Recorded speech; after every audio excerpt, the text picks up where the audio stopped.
चुनाव का बिगुल फूका गया है।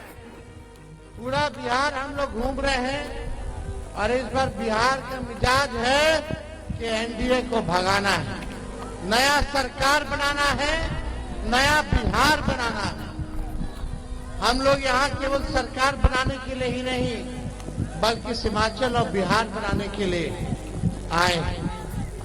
सरकार बनेगी तो जो सीमांचल का इलाका, जो गरीब इलाका है, सीमांचल के इलाके में हम लोगों ने पहले भी कहा कि सीमांचल डेवलपमेंट अथॉरिटी का गठन किया जाएगा और यहाँ जो भी विकास के कार्य होंगे उसको जो है हम लोग पूरा करेंगे इस कमीशन के द्वारा, अथॉरिटी के द्वारा। आप सब लोगों का प्यार, साथ हमेशा से लालू जी को, राष्ट्रीय जनता दल को मिलता रहा। आज हम स्वर्गीय तस्लीमुद्दीन साहब को याद करते हैं।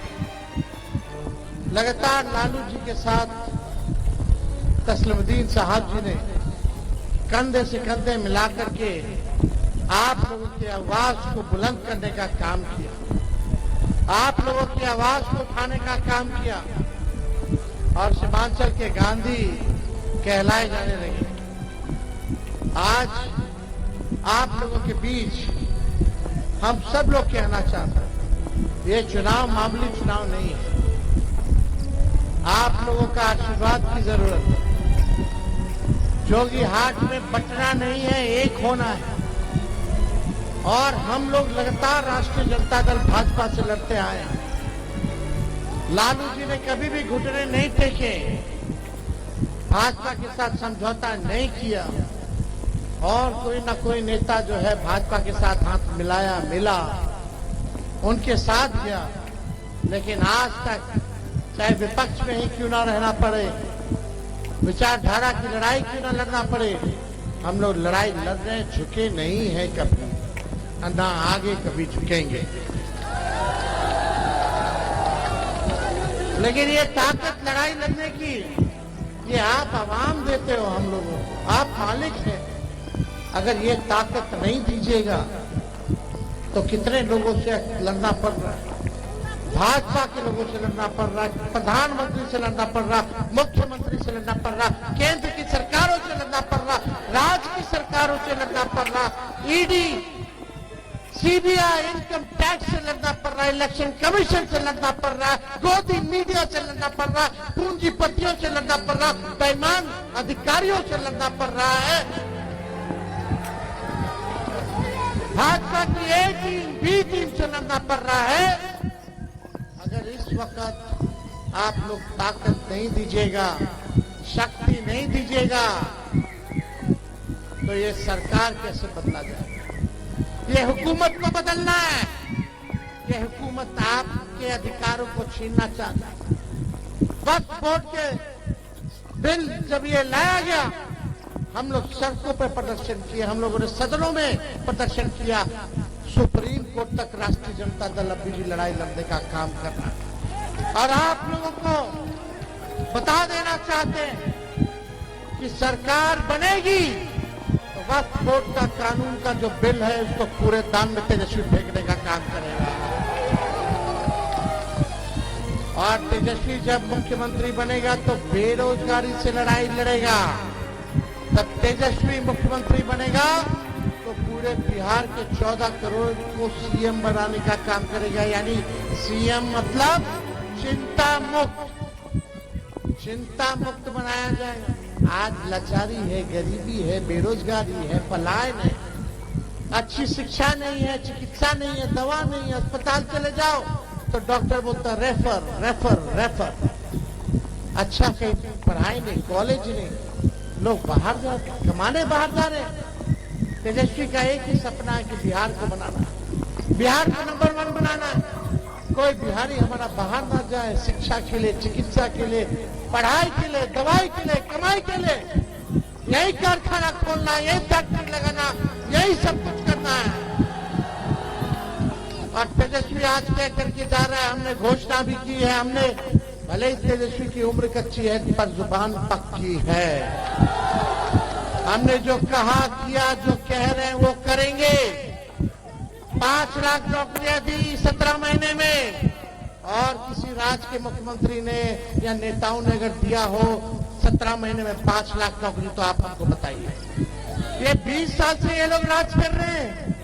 11 साल से नरेंद्र मोदी प्रधानमंत्री। मोदी जी फैक्ट्री लगाएंगे गुजरात में, अब विक्ट्री चाहिए बिहार में, ये होने वाला नहीं है। ठहरा हुआ पानी, एक जगह ठहरा हुआ पानी भी कुछ दिनों तक रह जाता है तो सड़ने लगता है, सड़ जाता है। ये तो 20 साल पुरानी सरकार है। क्या हुआ? क्या मिला आपके बाल बच्चों को? क्या अच्छी तालीम मिल रही है? क्या मिल रहा? वही ये भाजपा के लोग क्या क्या कर रहे, घुसपैठिया घुसपैठिया किसको बोल रहे? क्या कर रहे थे? SIR ना करके क्या किया जा रहा था? ये वोट जोड़ लो, इसलिए आपकी लड़ाई हम लोग लड़ रहे हैं। आप ताकत दीजिए। और तेजस्वी ने जो कहा किया, नौकरियां दी, और आज हम क्या जा रहे हैं? 14 नवंबर को रिजल्ट आएगा, सरकार बनेगी, 20 दिनों के अंदर कानून बनाया जाएगा। ये कानून क्या होगा? जिस परिवार के पास सरकारी नौकरी नहीं है, उस परिवार को एक सरकारी नौकरी तेजस्वी दिलाने का काम करेगा। किन परिवारों के पास सरकारी नौकरी नहीं है, जरा हाथ उठाना। होना चाहिए कि नहीं होना चाहिए? और ये बेईमान सरकार, नकलची सरकार, तेजस्वी ने बोला पेंशन बढ़ाएंगे 1500, तो हर बढ़ा करके इलेक्शन को देखते हुए 1100 किया। 20 साल तक इनको याद नहीं आया। हमने बोला 200 यूनिट फ्री में देंगे, तो ये सरकार भी कहती है 125 यूनिट फ्री में बिजली देंगे। हम माई बहन मान योजना लाए, हमने बोला कि 2500 रुपया, चाहे कोई गरीब बहन हो, घर में कितनी भी गरीब बहनें हो, माताएं हो, सबके खाते में महीना 2500 रुपया तेजस्वी डालेगा।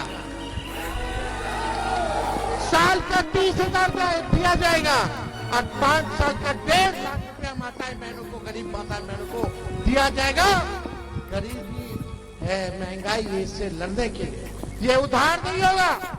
जब हमने माई बहन की बात की, योजना की बात की, तो ये सरकार एक और रिश्वत देने वाला उधार लेकर के आया कि 10-10 हजार रुपया महिलाओं को उधार आए हैं, महंगाई से लड़ने के लिए देगा, वापस नहीं लेगा। ये लोग वापस लेने का काम करेंगे, इसलिए ये योजना हम लोग लाएंगे।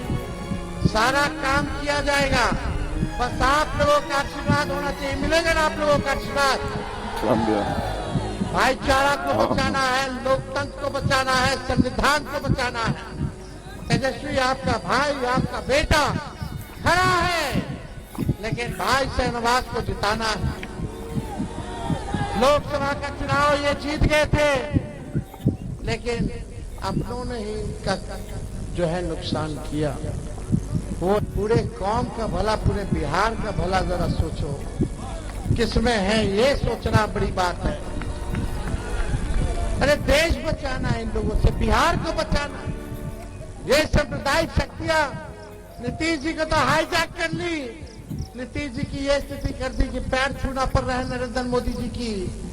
अमित शाह ने क्लियर कर दिया है कि चुनाव के बाद विधायक लोग तय करेंगे कि कौन मुख्यमंत्री होगा। यानी अभी भी एनडीए का मुख्यमंत्री का चेहरा उन्होंने नीतीश कुमार जी को घोषित नहीं किया है। समझ जाइए, भाजपा आएगी तो क्या माहौल बनाने का काम करेगी। लेकिन तेजस्वी तो लड़ता रहेगा अंतिम सांस तक, आपकी हिफाजत करेगा, आपके साथ खड़ा रहेगा। लेकिन ये एक अच्छा मौका है इनको सबक सिखाने का। ये मौका आपस में बट करके आप लोग चूकिएगा मत, चूकिएगा मत। 5-4 सीटें और लोकसभा में हम लोगों को आ गई होती तो शायद नरेंद्र मोदी जी की खटिया खड़ी हो गई होती। अरे देश बचाना है इन लोगों से, बिहार को बचाना है। ये सांप्रदायिक शक्तियां नीतीश जी को तो हाईजैक कर ली। नीतीश जी की ये स्थिति कर दी कि पैर छूना पड़ रहा है नरेंद्र मोदी जी की। अमित शाह ने क्लियर कर दिया है कि चुनाव के बाद विधायक लोग तय करेंगे कि कौन मुख्यमंत्री होगा। यानी अभी भी एनडीए का मुख्यमंत्री का चेहरा उन्होंने नीतीश कुमार जी को घोषित नहीं किया है। समझ जाइए, भाजपा आएगी तो क्या माहौल बनाने का काम करेगी। लेकिन तेजस्वी तो लड़ता रहेगा अंतिम सांस तक, आपकी हिफाजत करेगा, आपके साथ खड़ा रहेगा। लेकिन ये एक अच्छा मौका है इनको सबक सिखाने का। ये मौका आपस में बट करके आप लोग चूकिएगा मत। 5-4 सीटें और लोकसभा में हम लोगों को आ गई होती तो शायद नरेंद्र मोदी जी की खटिया खड़ी हो गई होती।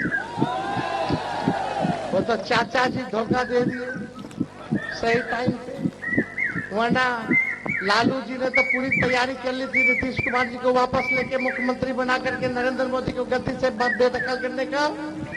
लेकिन चाचा जी बताओ, घूम करके हम लोग इंडिया अलायंस बनवाए, बिहार में पहला मीटिंग करवाए, सब लोगों के द्वार गए विपक्षी नेताओं के, और सब लोग एक हो गया तो इधर से भाजपा वाला इनको खींच लिया। आज हम लोग होते तो शायद नरेंद्र मोदी देश के प्रधानमंत्री नहीं। तो हम लोगों ने तो कुर्बानियां दी, सबसे बड़ी पार्टी होने के बाद भी उनको बनाया। किसके लिए? देश के सामाजिक न्याय के लिए, सांप्रदायिक शक्तियों को भगाने के लिए। इसलिए ये बड़ी लड़ाई है। ये कोई चुन्नू और मुन्नू का खेल नहीं है। बेटा चुन्नू नाराज हो जाएगा, मुन्नू मन को हम जो है वोट देते हैं, मुन्नू नाराज हो जाएगा, चुन्नू को हम वोट देते हैं। ये देश के संविधान, लोकतंत्र, भाईचारे को बचाने का चुनाव है। बड़ा सोचना होगा। उलझ करके यही पंचायत में, विधानसभा में रह जाओगे, आपस ही में लड़ोगे तो उनसे कौन लड़ेगा। तो इसलिए ये बात समझने की जरूरत है। सभी लोगों को बोलेंगे कि सब लोग एक होइए, एक होकर के एनडीए को काटेंगे, भगाइए लोगों को, नया सरकार बनाइए। तो बनाना है ना, तो इनका वोट है 11 तारीख को, 11 नवंबर को इनका वोट है शहनवाज भाई का। लालटेन पर वोट दीजिए, ठगाठग। अब भाजपा को भगाइए फटाफट। तो बहुत बहुत आप सब लोगों का दिल से धन्यवाद। योगी